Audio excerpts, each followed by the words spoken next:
नमस्कार, मैं हूं शुभ मिश्रा और आप देख रहे हैं न्यूज रूम लाइव। चलिए करते हैं बुलेटिन की शुरुआत। और बुलेटिन में आज सबसे पहले बात करेंगे देश के प्रधानमंत्री यानी कि नरेंद्र मोदी की। दरअसल 17 सितंबर बेहद ही खास दिन है, वो इसलिए क्योंकि उस दिन प्रधानमंत्री का जन्मदिन है। और ये दिन इस साल और भी ज्यादा इसलिए खास होने वाला है क्योंकि पूरे 7 दशक बाद इस बार भारत की धरती पर चीतों का एक दल उतरने जा रहा है। 70 साल बाद नामीबिया से 8 चीते भारत पहुंच जाएंगे और इन सभी चीतों को उसी दिन 2 हेलीकॉप्टर से मध्य प्रदेश के कूनो ले जाया जाएगा, जहां प्रधानमंत्री नरेंद्र मोदी क्वारंटाइन सेंटर से उन्हें पार्क में छोड़ देंगे। चीतों को लाने के लिए भारत का स्पेशल विमान नामीबिया पहुंच चुका है और इस स्पेशल विमान पर चीतों की खूबसूरत पेंटिंग की गई है। ये तस्वीरें आप इस वक्त अपनी टीवी स्क्रीन पर देख पा रहे होंगे। जो विमान है उसमें चीते की पेंटिंग बनाई गई है और बेहद ही खूबसूरत ढंग से इसे सजा दिया गया है। और इन्हीं विमानों में ये चीते बैठकर आएंगे और पूरे 7 दशक बाद भारत में एक बार फिर से चीतों का आगमन होगा।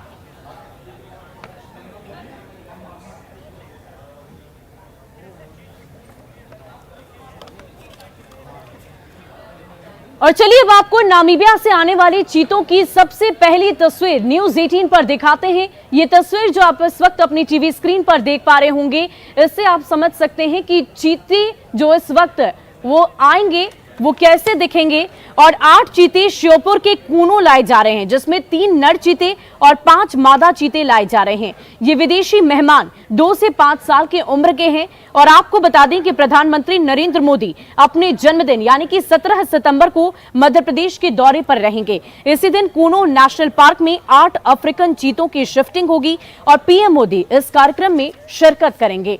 तो बेहद ही खास इस बार प्रधानमंत्री नरेंद्र मोदी का जन्मदिन होगा। 17 सितंबर की तारीख होगी और नामीबिया से पूरे 7 दशक बाद 3 नर और 5 मादा चीतों को लाया जाएगा और इन सभी की उम्र 2 से 5 साल के बीच की बताई जा रही है।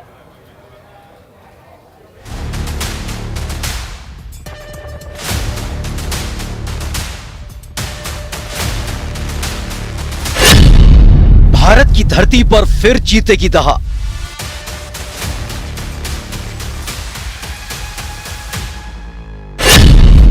एक बार फिर जंगल होंगे गुलजार।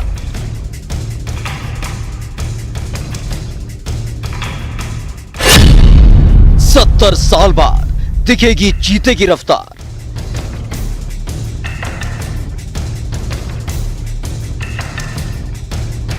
मध्य प्रदेश के कुल्लू नेशनल पार्क में वन विभाग के कर्मचारियों की ये तैयारियां हो रही हैं उन नए मेहमानों के स्वागत के लिए, जिनका इंतजार देश पिछले 70 साल से कर रहा था। कुल्लू नेशनल पार्क के इन्हीं रास्तों से जब आप अगली बार गुजरेंगे तो आपको यहाँ चीतों की मौजूदगी का एहसास भी होगा और उनकी हलचल भी महसूस होगी, क्योंकि अफ्रीकी देश नामीबिया से 8 चीते कुल्लू नेशनल पार्क लाए जा रहे हैं। 17 सितंबर को सभी 8 चीते कार्गो विमान से जयपुर पहुंचेंगे और इसके बाद उन्हें हेलीकॉप्टर के जरिए मध्य प्रदेश के कुल्लू नेशनल पार्क लाया जाएगा। पहली बार अफ्रीका महाद्वीप से भारत के अंदर चीता लाया जा रहा है और ये खुशकिस्मती की बात है कि भारत के अंदर चीतों का पहला कदम जयपुर के अंदर पड़ेगा। जी हां, अफ्रीका से कार्गो विमान में चीतों को रवाना करने के बाद में सबसे पहले उन्हें जयपुर एयरपोर्ट पर उतारा जाएगा, जहां पर कार्गो विमान से चीतों को हेलीकॉप्टर के जरिए कूनो पालपुर पहुंचाया जाएगा। 8 नए मेहमानों के स्वागत के लिए कुल्लू नेशनल पार्क में तैयारियां शुरू हो चुकी हैं, जहां पर इन चीतों को रखा जाएगा। वहां और उसके आसपास के पूरे इलाके में अलग से इंतजाम किए गए हैं। चीतों का नया घर बनेगा कुल्लू नेशनल पार्क। 750 वर्ग किलोमीटर में चीतों के रहने की व्यवस्था की गई है। इसके साथ ही 500 हेक्टेयर में चीतों का बाड़ा बनाया गया है। दरअसल एक महाद्वीप अफ्रीका से दूसरे महाद्वीप एशिया में चीतों को बसाना एक बड़ी घटना है और यही वजह है कि खुद प्रधानमंत्री नरेंद्र मोदी कूनो नेशनल पार्क में अपने जन्मदिन पर चीतों को बाड़े में छोड़ेंगे। और इसके साथ ही भारत एक साथ शेर, बाघ और चीते का घर बन जाएगा। 7 दशक का खत्म होगा इंतजार। भारत में 1952 के बाद से चीते नहीं देखे गए और इसे विलुप्त प्रजाति की श्रेणी में रखा गया था। तब से लेकर अब तक चीतों के पुनर्वास के लिए कई कदम उठाए गए, लेकिन चीतों का देश में पुनर्वास नहीं हो पाया। मुगल शासक चीतों को पालने के शौकीन हुआ करते थे। अकबर के वक्त 10,000 से ज्यादा चीते पाले हुए थे। वहीं 20वीं सदी में जानवरों का आयात होना शुरू हुआ। सन 1799 से 1948 के बीच करीब 230 चीते भारत में बचे। एक जमाना था जब भारत के जंगल भी चीतों का घर हुआ करते थे, लेकिन आखिरी बार चीता 70 साल पहले देखा गया। दरअसल बढ़ते शिकार और बदलते पर्यावरण ने चीते को खत्म कर दिया। नौबत ये आ गई कि साल 1952 में भारत की सरकार ने चीते को विलुप्त प्रजाति की श्रेणी में रख दिया। 1952 में इस पर सर्वे शुरू हुआ था, जिसमें पता चला कि देश से चीते पूरी तरह से गायब हो चुके हैं। जिसके बाद इंदिरा गांधी की सरकार के वक्त चीतों के पुनर्वास की कोशिश की गई। ईरान की सरकार से एशियाई चीते लाने पर बातचीत हुई।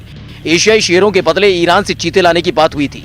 लंबे वक्त तक समझौता अटका रहा और बाद में रद्द हो गया। इस समझौते के रद्द होने के बाद कई कोशिशें और की गई, जो परवान नहीं चढ़ सकी। जिसके बाद अब नामीबिया से 8 चीतों को लाने का समझौता हुआ है। 8 चीतों को मध्य प्रदेश के श्योपुर के कूनो नेशनल पार्क में छोड़ा जाएगा। अब सबको इंतजार है उस घड़ी का, जब देश के जंगलों में एक बार फिर से चीतों की दहाड़ और उनकी रफ्तार दिखाई देगी। चीते अब किताबों के पन्नों तक सीमित नहीं रहेंगे, क्योंकि 74 साल के बाद देश में चीतों की रफ्तार का सपना पूरा होने जा रहा है।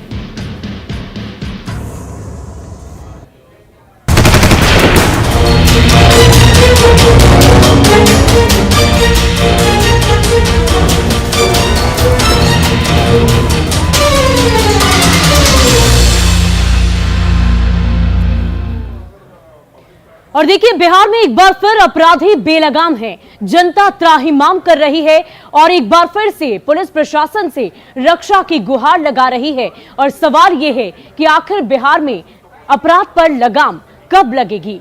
और ये तमाम सवाल उठने लाजमी इसलिए हो जाते हैं क्योंकि लगातार इस तरह की आपराधिक घटनाएं घट रही है। 2 दिन में अपराधियों ने बिहार में जमकर उत्पात मचाया है। बेगूसराय में 2 दिन पहले जिस तरह शूटआउट की वारदात हुई, उससे अभी तक बिहार उबरा भी नहीं कि बीती रात भागलपुर में सिल्क व्यवसायी की हत्या हो गई। पटना में रंगदारी के लिए अस्पताल संचालक का अपहरण कर लिया गया, लेकिन बाद में उनकी रिहाई की गई। अपराधियों ने अस्पताल संचालक से 10 लाख रुपए की रंगदारी की मांग की थी। वहीं मुजफ्फरपुर में कारोबारी से 1.5 करोड़ रुपए की रंगदारी की मांग की गई। अपराधियों ने रंगदारी नहीं देने के बाद हत्या की धमकी दी है। ये अलग अलग वारदातों की तस्वीरें इस वक्त आपकी टीवी स्क्रीन पर हैं। मुजफ्फरपुर, भागलपुर, साथ ही साथ बेगूसराय में हुए हत्याकांड के बाद ताबड़तोड़ बिहार में इस तरह की आपराधिक घटनाएं घट रही है। और ऐसे में ये सवाल उठने लाजमी है कि आखिर बिहार में अपराध पर लगाम कब।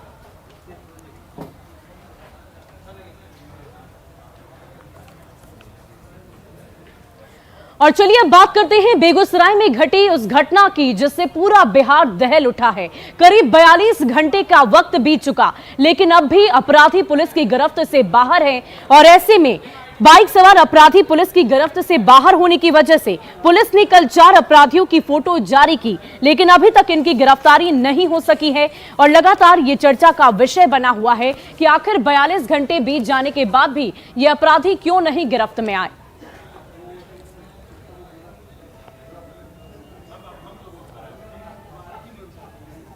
तो ये बड़ी खबर आपको बता रहे हैं बेगूसराय से, जहां मंगलवार को ये घटना तो घटी। 1-2 नहीं बल्कि 10 लोगों को गोलियां मारी गई। और ऐसे में पूरे बिहार समेत देश भर में इस बात की चर्चा की जा रही है कि आखिर क्यों इस तरीके से अपराधी बेलगाम हैं। जब इस तरह की घटना घटती है तो सवाल तो कई उठते हैं। पुलिस कर्मियों को निलंबित भी कर दिया जाता है, लेकिन अपराधियों की पहचान, उनकी गिरफ्तारी अब तक नहीं हो सकी है। पूरे 42 घंटे का वक्त बीत चुका है। फोटो जारी की गई, सीसीटीवी फुटेज सामने है, लेकिन इसके बावजूद अब भी अपराधी पुलिस की गिरफ्त से बाहर हैं।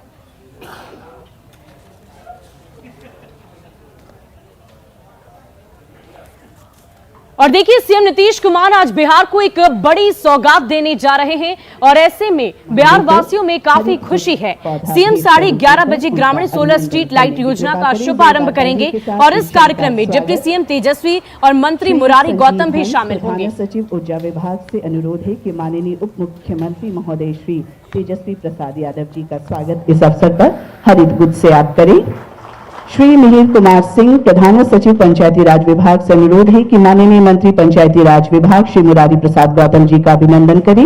श्री संजीव हंस, प्रधान सचिव ऊर्जा विभाग से अनुरोध है श्री संजय कुमार झा, माननीय मंत्री जल संसाधन विभाग का अभिनंदन हरित गुच्छ से आप करें। डॉक्टर रंजीत कुमार सिंह, निदेशक पंचायती राज से निवेदन है कि माननीय मुख्यमंत्री महोदय के प्रधान सचिव श्री दीपक कुमार जी का स्वागत आप करें। श्री महेंद्र कुमार निदेशक ब्रेडा से अनुरोध है कि मुख्य सचिव श्री आमिर सुबहानी जी का अभिनंदन इस अवसर पर हरित गुज से आप करने की कृपा करें। डॉक्टर रंजीत कुमार सिंह निदेशक पंचायती राज से अनुरोध है कि आदरणीय विकास आयुक्त महोदय का अभिनंदन आप करें और श्री महेंद्र कुमार निदेशक ब्रेडा से अनुरोध है कि माननीय मुख्यमंत्री महोदय के प्रधान सचिव डॉक्टर एस सिद्धार्थ जी का स्वागत हरित गुज से इस अवसर पर आप करें। बहुत बहुत धन्यवाद। और अब इस अवसर पर आप सभी का स्वागत करने के लिए अनुरोध करती हूं श्री मिहिर कुमार सिंह प्रधान सचिव पंचायती राज विभाग को। धन्यवाद।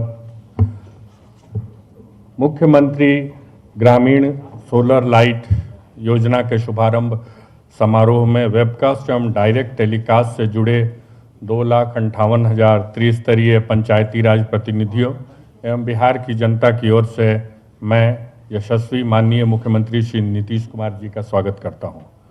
मैं अभिनंदन करता हूं हमारे युवा एवं ऊर्जावान माननीय उप मुख्यमंत्री श्री तेजस्वी प्रसाद यादव जी का, जिन्होंने इस कार्यक्रम में भाग लेकर हमारी हौसला अफजाई की है। स्वागत है माननीय जल संसाधन मंत्री श्री संजय कुमार झा जी का और इस कार्यक्रम की अध्यक्षता कर रहे हमारे विभागीय मंत्री श्री मुरारी प्रसाद गौतम जी का भी मैं सादर अभिनंदन करता हूं। बिहार सरकार के शीर्ष पदाधिकारियों में आदरणीय श्री दीपक कुमार माननीय मुख्यमंत्री के प्रधान सचिव, आदरणीय श्री आमिर सुबहानी मुख्य सचिव बिहार, आदरणीय श्री विवेक कुमार सिंह विकास आयुक्त बिहार एवं श्री एस सिद्धार्थ माननीय मुख्यमंत्री के प्रधान सचिव का भी मैं सादर अभिनंदन करता हूं। मुख्यमंत्री 7 निश्चय योजना के तहत 92 लाख ग्रामीण परिवारों को गांव में नल से जल की सुविधा उपलब्ध कराने तथा 2,80,000 गलियों में पक्की नाली एवं गली की व्यवस्था करने के कार्यक्रम के ब्लॉकबस्टर सक्सेस के बाद आज तीसरे बड़े कार्यक्रम मुख्यमंत्री ग्रामीण सोलर लाइट योजना का शुभारंभ माननीय मुख्यमंत्री महोदय के द्वारा किया जा रहा है, जिसमें 12 लाख सोलर लाइटें बिहार के लगभग 12 लाख सोलर लाइटें बिहार के विभिन्न इलाकों में लगाई जाएगी। इस कार्यक्रम से ग्रामीण क्षेत्रों में चौक चौराहे एवं सार्वजनिक स्थानों पर रोशनी होने से ग्रामीण अर्थव्यवस्था एवं जल जीवन में क्रांति आएगी। इसी वर्ष हमारा विभाग पंचायत सरकार भवनों के लिए भी एक बड़ा कार्यक्रम लेके आएगा। इस कार्यक्रम में आप सभी विद्वतजनों का अभिनंदन करते हुए मीडिया एवं उपस्थित पदाधिकारियों का आभार प्रकट करता हूं। धन्यवाद। जय हिंद। बहुत बहुत धन्यवाद प्रधान सचिव पंचायती राज विभाग श्री मिहिर कुमार सिंह जी का। मुख्यमंत्री ग्रामीण सोलर स्ट्रीट लाइट योजना इस संबंध में विषय प्रवेश देने हेतु मैं सादर अनुरोध करती हूं मुख्य सचिव बिहार श्री आमिर सुबहानी जी का।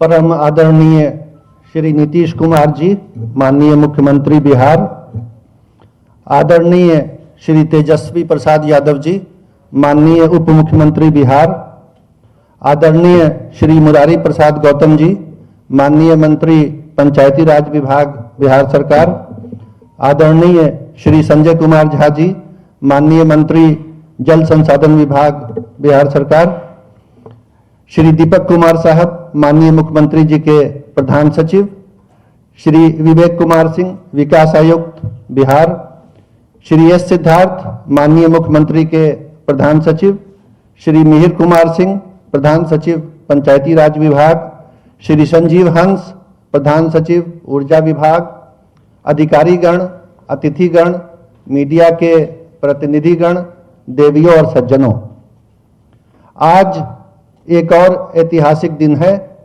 माननीय मुख्यमंत्री जी की एक और परिकल्पना बिहार राज्य के विकास के लिए साकार होने जा रही है। ग्रामीण क्षेत्रों की मूलभूत आवश्यकताओं में से हर घर नल का जल, हर घर में बिजली, हर गांव की गलियों में सड़क एवं नालियों के निर्माण का कार्य पूरा करने के पश्चात आज बिहार के ग्रामीण क्षेत्रों में सभी वार्डों में वर्ष पर्यंत रोशनी प्रदान करने के उद्देश्य से ग्रामीण सोलर स्ट्रीट लाइट योजना का शुभारंभ माननीय मुख्यमंत्री जी बिहार के कर कमलों द्वारा होने जा रहा है। यह योजना 7 निश्चय 2 के अंतर्गत है और इसके तहत ग्रामीण क्षेत्रों के सभी वार्डों में 10 एवं सभी पंचायतों के सार्वजनिक स्थानों पर अतिरिक्त 10 सोलर लाइट लगाने का निर्णय लिया गया है। इसके अंतर्गत पूरे राज्य में कुल 11,77,080 सोलर लाइट लगाई जाएंगी। तकनीकी सहयोग हेतु निर्धारित प्राधिकार ब्रेडा है और उनके द्वारा सामग्री आपूर्तिकर्ताओं एवं अधिष्ठापन हेतु एजेंसियों को सूचीबद्ध किया जा चुका है। अधिष्ठापन हेतु चयनित एजेंसी के द्वारा सामग्री आपूर्ति, अधिष्ठापन एवं 5 वर्षों तक रखरखाव के साथ दूरस्थ निगरानी प्रणाली की भी व्यवस्था की गई है। यानी दूर से इसकी निगरानी की जाएगी या की जा सकेगी कि सोलर लाइटें काम कर रही हैं या नहीं, और जहां उसमें कोई खराबी आएगी तो उसको तुरंत पता लगा लिया जाएगा और दूर करने की, खराबी को ठीक करने की व्यवस्था भी की जाएगी। एजेंसी को कृत कार्यों के विरुद्ध भुगतान किया जाएगा और समय पर योजना का कार्य पूरा करने का प्रयास प्रशासनिक विभाग करेगा। प्रत्येक प्रखंड में प्रमुख पंचायत समिति, उप प्रमुख पंचायत समिति एवं कार्यपालक पदाधिकारी पंचायत समिति का कार्यालय एवं प्रखंड स्तर पर प्रशिक्षण कक्ष के निर्माण हेतु पंचायत समिति सह संसाधन केंद्र का निर्माण करने की कार्रवाई भी की जा रही है। इसकी प्राक्कलित राशि प्रति भवन 2,42,00,000 रुपए है। नल जल योजना अंतर्गत राज्य के कुल 1,14,651 वार्डों में 58,107 पंचायती राज विभाग द्वारा तथा 56,544 गुणवत्ता प्रभावित वार्डों में लोक स्वास्थ्य अभिकरण संगठन द्वारा हर घर में नल का जल पहुंचाने के बाद इस वर्ष दूरस्थ छूटे हुए टोलों को भी लिया गया है। इस प्रकार विभिन्न कार्यक्रमों के माध्यम से राज्य सरकार द्वारा त्रिस्तरीय पंचायती राज संस्थानों को सुदृढ़ करने की दिशा में पर्याप्त कदम उठाए गए हैं। त्रिस्तरीय पंचायती राज संस्थान के निर्वाचित जनप्रतिनिधि एवं विभागीय पदाधिकारियों के कार्यालय एक साथ होने से आम लोगों को सरकार द्वारा निर्धारित सुविधाओं को प्राप्त करने में काफी सराहनीय प्रगति होगी।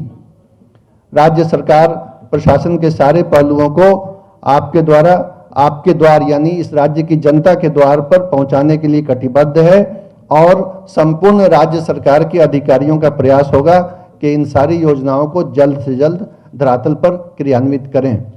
मैं पुनः इस अवसर पर माननीय मुख्यमंत्री जी को बहुत बहुत धन्यवाद देता हूं कि उन्होंने इस राज्य के लिए इस योजना की परिकल्पना की और उसको साकार देने की ओर आज पहला कदम उठाया जा रहा है। मैं इस योजना की सफलता की शुभकामना करता हूं और राज्य सरकार के सभी पंचायती राज संस्थानों और समाज के सभी अंग से इसके प्रति सहयोग की अपील करता हूं। धन्यवाद। जय हिंद, जय बिहार। आदरणीय मुख्य सचिव बिहार श्री आमिर सुबहानी जी का भी बहुत बहुत आभार इस योजना के संबंध में विषय प्रवेश करने हेतु। और अब इस कार्यक्रम की अध्यक्षता कर रहे हैं हमारे माननीय मंत्री पंचायती राज विभाग श्री मुरारी प्रसाद गौतम जी। तो उनसे आग्रह है कि इस अवसर पर अध्यक्षीय संबोधन हमारे बीच प्रस्तुत करें।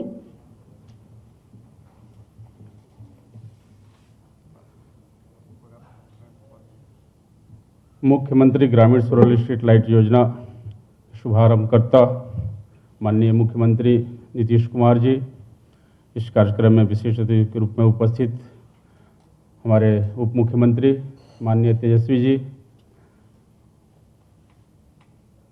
सिंचाई मिनिस्टर संजय झा जी और इस कार्यक्रम में उपस्थित तमाम हमारे पदाधिकारीगण और इलेक्ट्रॉनिक प्रिंट मीडिया के बंधु और सभी सज्जन, आप सबों का स्वागत, अभिनंदन। बिहार में पंचायती राज विभाग में कई मानक स्थापित किए हैं। ग्रामीण स्ट्रीट सोलर लाइट योजना एक अभिनव प्रयोग है।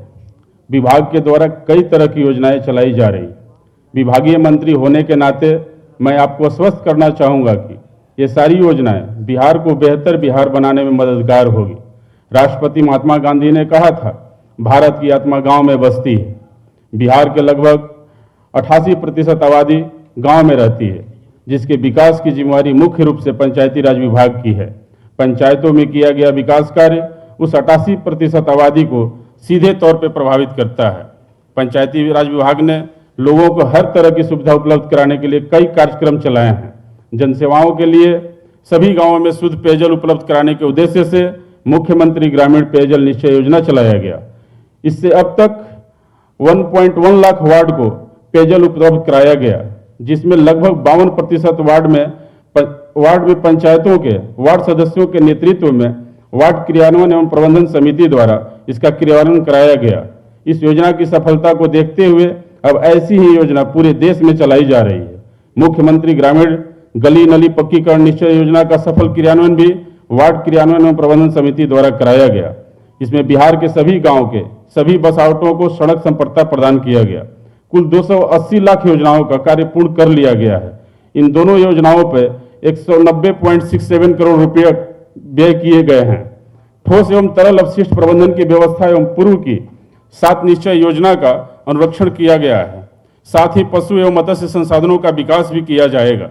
सुलभ संपर्कता निश्चय के अंतर्गत आसपास के गांवों को जोड़ते हुए मुख्य पथों एवं महत्वपूर्ण स्थानों, प्रखंड, थाना अनुमंडल एवं महत्वपूर्ण सुविधा यथा बाजार, हॉस्पिटल, राज्य उच्च पथ एवं राष्ट्रीय उच्च पथों तक संपर्कता हेतु नई सड़कों का निर्माण कराया जाएगा। तो आप पंचायती राज मंत्री को इस वक्त सुन रहे थे। ग्रामीण सोलर स्ट्रीट लाइट योजना का शुभारंभ किया जा रहा है और इसकी पूरी जानकारी उन्होंने दी कि कैसे गांव में इसकी सुविधा दी जाएगी और ग्रामीणों को इससे कितना ज्यादा लाभ मिलेगा। फिलहाल वक्त हो चला है एक छोटे से अंतराल का।